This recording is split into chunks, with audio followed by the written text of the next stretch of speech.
आप सभी छात्रों का स्वागत है। तो छात्रों, आज की इस वीडियो में हम कक्षा 12वीं जो आपका विषय अर्थशास्त्र है उसकी प्री बोर्ड परीक्षा 2022 के पेपर का संपूर्ण सॉल्यूशन देखेंगे। जी हाँ छात्रों, क्वेश्चन नंबर 1 से लेकर क्वेश्चन नंबर 23 तक सभी प्रश्नों के उत्तर देखेंगे। जो आपको 22वां प्रश्न नहीं मिला है उस 22वें प्रश्न का भी उत्तर देखेंगे। तो आपको वीडियो में अंत तक बने रहना है, जिससे आपको 80 में से 80 अंक बड़े ही आराम से मिले। तो अभी करते हैं वीडियो को स्टार्ट, ठीक है। और सारे के सारे क्वेश्चन बिल्कुल रियल है, हमने आपकी गाइड से ही निकाले हैं। तो आप बिना किसी डाउट के साथ इन सारे के सारे क्वेश्चन के उत्तर को लिख सकते हो। पहला प्रश्न है आपका सही विकल्प में, वो है छात्रों व्यष्टि अर्थशास्त्र के अंतर्गत निम्न में से किसका अध्ययन किया जाता है ना। तो आपको जो व्यष्टि अर्थशास्त्र है उसमें हम व्यक्तिगत इकाई का अध्ययन करते हैं, तो आपको उत्तर लिख देना है पहले में व्यक्तिगत इकाई। दूसरा प्रश्न है छात्रों इसके बाद आपका, वो है उदासीनता वक्र होता है तो आ और बा दोनों में होता है, जो कि आपके ऑप्शन पे है। तीसरा प्रश्न है आपका, जब कुल उपयोगिता अधिकतम होती है तथा सीमांत उपयोगिता होती है तो यहाँ पर हमारा शून्य होता है मान। क्या होता है? मान शून्य होता है। आपको उत्तर लिखना तीसरे में शून्य। चौथा है आपका स्थानापन्न वस्तुएं हैं तो स्थानापन्न है तो स्थानापन्न वस्तुएं इनमें से कोई नहीं है। पांचवा है उत्पादन फलन में उत्पादन किसका फलन है तो उत्पत्ति के साधनों पर। छठवां प्रश्न है आपका, अल्पकालीन उत्पादन फलन की क्या व्याख्या निम्नलिखित में से किस नियम द्वारा की जाती है। तो देखो, परिवर्तनशील अनुपातों के नियम द्वारा की जाती है। आपको उत्तर लिख देना है परिवर्तनशील अनुपातों का नियम। इसके बाद छात्रों आपका प्रश्न क्रमांक 2 आता है। इसमें आपका पहला खाली स्थान जो है यहाँ पर आपको दीर्घ लिखना है। दीर्घ अवधि में स्थिर लागत नहीं होती। दूसरे में आपको लिखना है औसत लागत वर्ग का आकार वक्र का आकार यू अक्षर जैसा होता है। तीसरे में आपका उत्तर आएगा उत्पादन की प्रति इकाई लागत को औसत कहते हैं। पूर्ण उपयोगिता में विक्रेता कम कीमत में वस्तुएं बेचते हैं। पांचवा उत्तर लिखना है आपको कृषि वस्तुओं के लिए कीमत निम्नतम सीमा को निम्नतम निर्धारित कीमत कहा जाता है। क्या लिखोगे? पांचवा में निम्नतम निर्धारित कीमत कहा जाता है। छठवें में आपका उत्तर क्या आएगा? तो छठवा है आपका मजदूरी तय। फिर आपका छठवां प्रश्न है, मजदूरी तथा श्रम की पूर्ति के बीच खालिस्तान संबंध होता है। तो यहाँ पर छात्र हम लिखना भूल गए, आपको यहाँ पर लिखना है एन संबंध होता है। क्या? Capital N. कौन संबंध होता है? एन संबंध होता है। सातवां प्रश्न है, कम कीमत पर पूर्ति स्टॉक को खालिस्तान होती है तो कम कीमत पूर्ति स्टॉक से कम होती है। यहाँ पर खालिस्तान में कम भरना है, ठीक है। इसके बाद छात्रों आपका प्रश्न क्रमांक 3 आता है, वो सही जोड़ी मिलाइए। तो आपको यहाँ पर जो साम्य कीमत है, साम्य कीमत को मांग की पूर्ति से मिला देना है। औसत संप्राप्ति को कुल समाप्ति मात्रा से मिला देना है। कार्य स्वांगी संप्राप्ति तो आपको कुल संप्राप्ति को मात्रा मल्टीप्लाई कीमत से मिला देना है। द्वि अधिकार को आपको विक्रेता से मिला देना है। समष्टि अर्थशास्त्र का क्षेत्र व्यापक होगा और मैक्रो को आपको आय तथा रोजगार सिद्धांत से मिला देना है। ओके छात्रों, इसके बाद आपका प्रश्न क्रमांक 4 आता है, एक शब्द में उत्तर दो। तो आपका पहला प्रश्न है, जीएनपी का पूरा नाम लिखिए। ग्रॉस नेशनल प्रोडक्ट, यानी कि हिंदी में इसे हम सकल राष्ट्रीय उत्पाद भी कहते हैं, ये आपका फुल फॉर्म हो जाएगा। सेकेंड है जीडीपी का पूरा नाम या पूरा रूप लिखिए। तो आपको लिखना है ग्रॉस डोमेस्टिक प्रोडक्ट, कोष्टक में सरल घरेलू उत्पाद। फिर आपका तीसरा प्रश्न है पीएनबी का पूर्ण रूप लिखिए।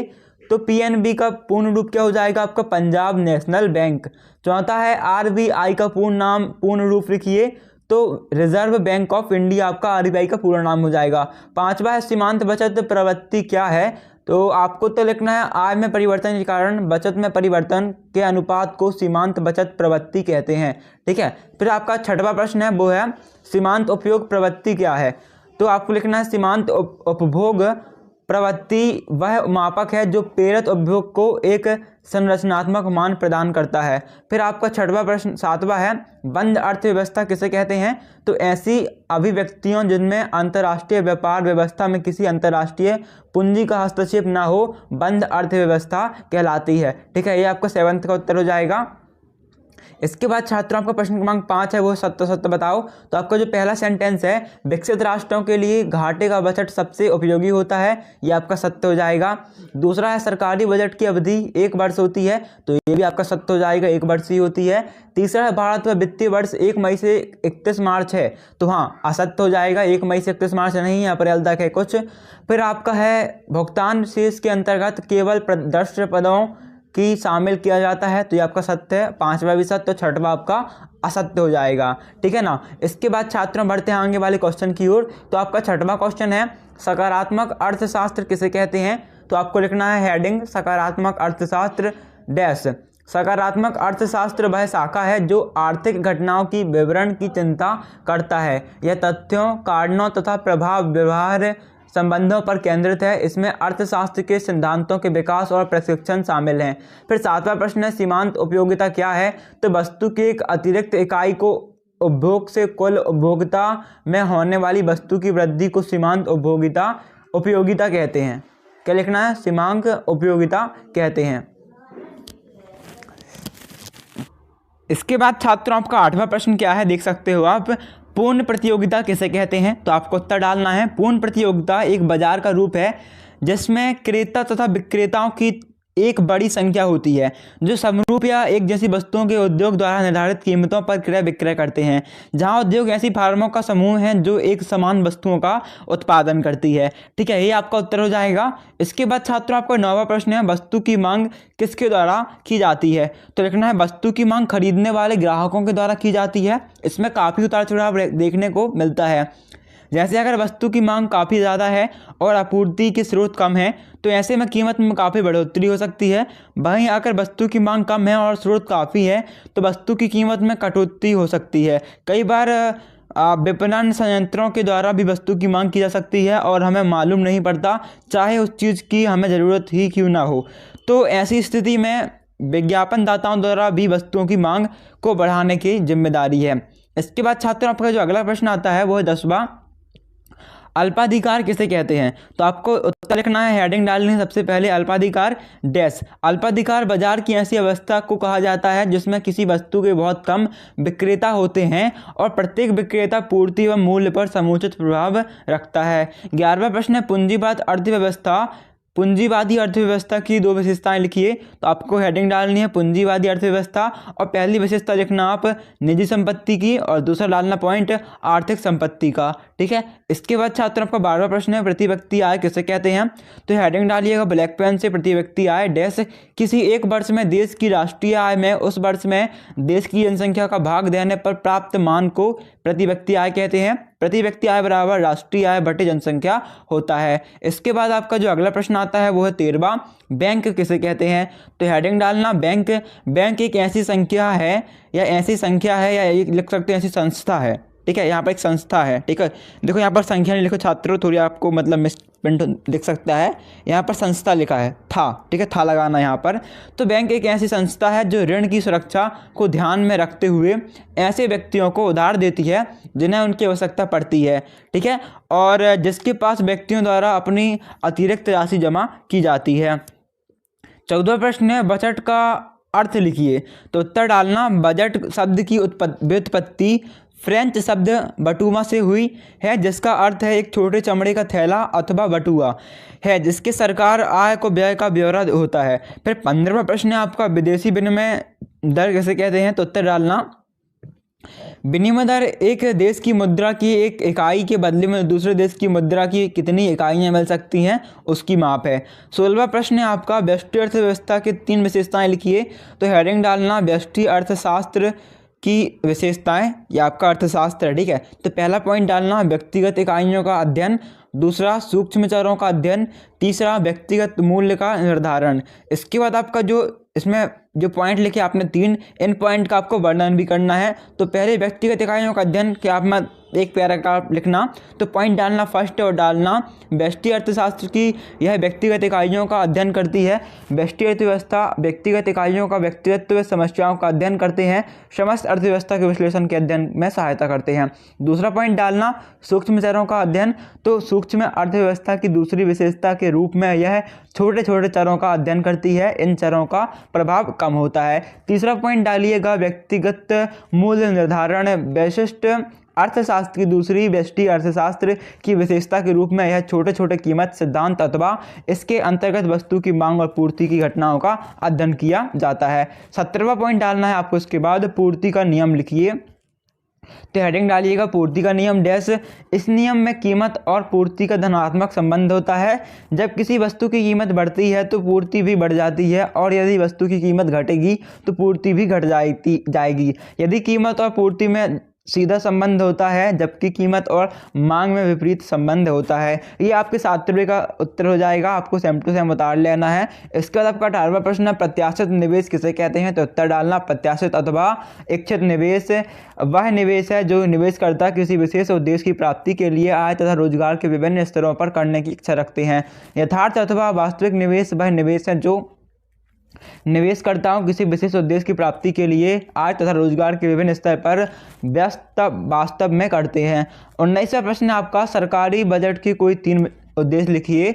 तो हेडिंग डालना संसाधनों का आवंटन। एक बार बाहरी शक्तियां संसाधनों की कुशलतम आवंटन में विफल रहती हैं। सरकार बजट के माध्यम से राष्ट्र के संसाधनों को सामूहिक व आर्थिक हितों के अनुरूप पुनः आवंटित करने का प्रयास करती हैं। दूसरा पॉइंट आपको डालना है, आय एवं संपत्ति का पुनः वितरण। सरकार बजट के माध्यम से देश में आय एवं संपत्ति की विशेषताओं को कम करने के लिए अनेक वितरण का प्रयास करती है।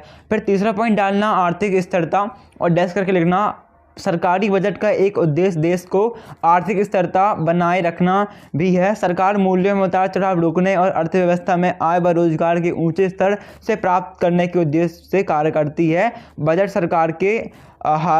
सरकार के हल में एक महत्वपूर्ण उपकरण है। मंदी के दिनों में घाटे का बजट तथा तेजी के दिनों में बजट अपना कार्य की कीमत स्थिरता के उद्देश्य की प्राप्ति की जा सकती है। 20वां प्रश्न है आपका, मांग की लोच को प्रभावित करने वाले तत्वों को लिखिए। तो उत्तर डालना, मांग की खोज को प्रभावित करने वाले तत्व।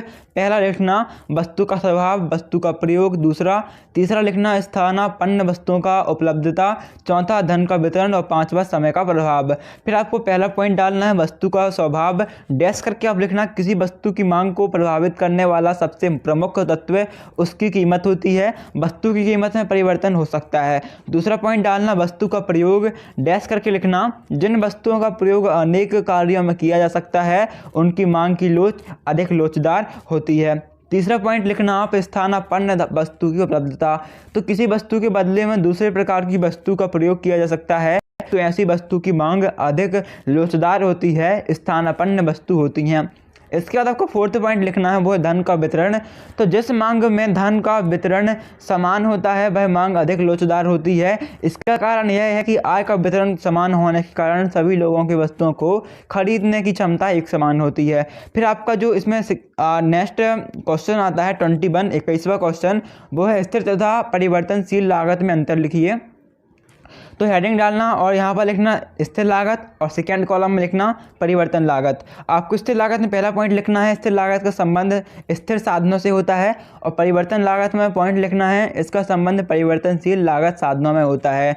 स्थिर लागत में आपका दूसरा पॉइंट आएगा, स्थिर लागतों पर उत्पादन की मात्रा का कोई प्रभाव नहीं पड़ता और परिवर्तनशील लागत पर उत्पादन की मात्रा का प्रभाव पड़ता है। फिर आपको यहाँ पर स्थिर लागत में तीसरा पॉइंट लिखना है, उत्पादन बंद करने पर भी स्थिर लागत शून्य नहीं होती, और परिवर्तन लागत में लिखना है उत्पादन बंद कर देने पर यह शून्य हो जाता है। ठीक है, और चौथा पॉइंट आपके सामने है, उत्पादन की मात्रा में वृद्धि के साथ घटती है, एक लागत प्रारंभ में घटती है और एक सीमा के बाद बढ़ने लगती है। यह आपका उत्तर हो जाएगा। फिर आपका 22वां प्रश्न जो है छात्र, आपको बहुत टाइम से नहीं मिल रहा होगा इसका आंसर। देखो हमने 22वें का 8वें का आंसर ले आया है, तो अभी आपको इस आंसर के लिए तो वीडियो कभी लाइक कर देना है, चैनल को सब्सक्राइब करके अपने दोस्तों के साथ इस वीडियो को शेयर भी कर देना है। ठीक है, इस क्वेश्चन के आंसर के लिए तो आपको उत्तर डालना है छात्रों, जीडीपी बराबर, जीडीपी का सूत्र क्या होता है, consumption plus investment plus government service.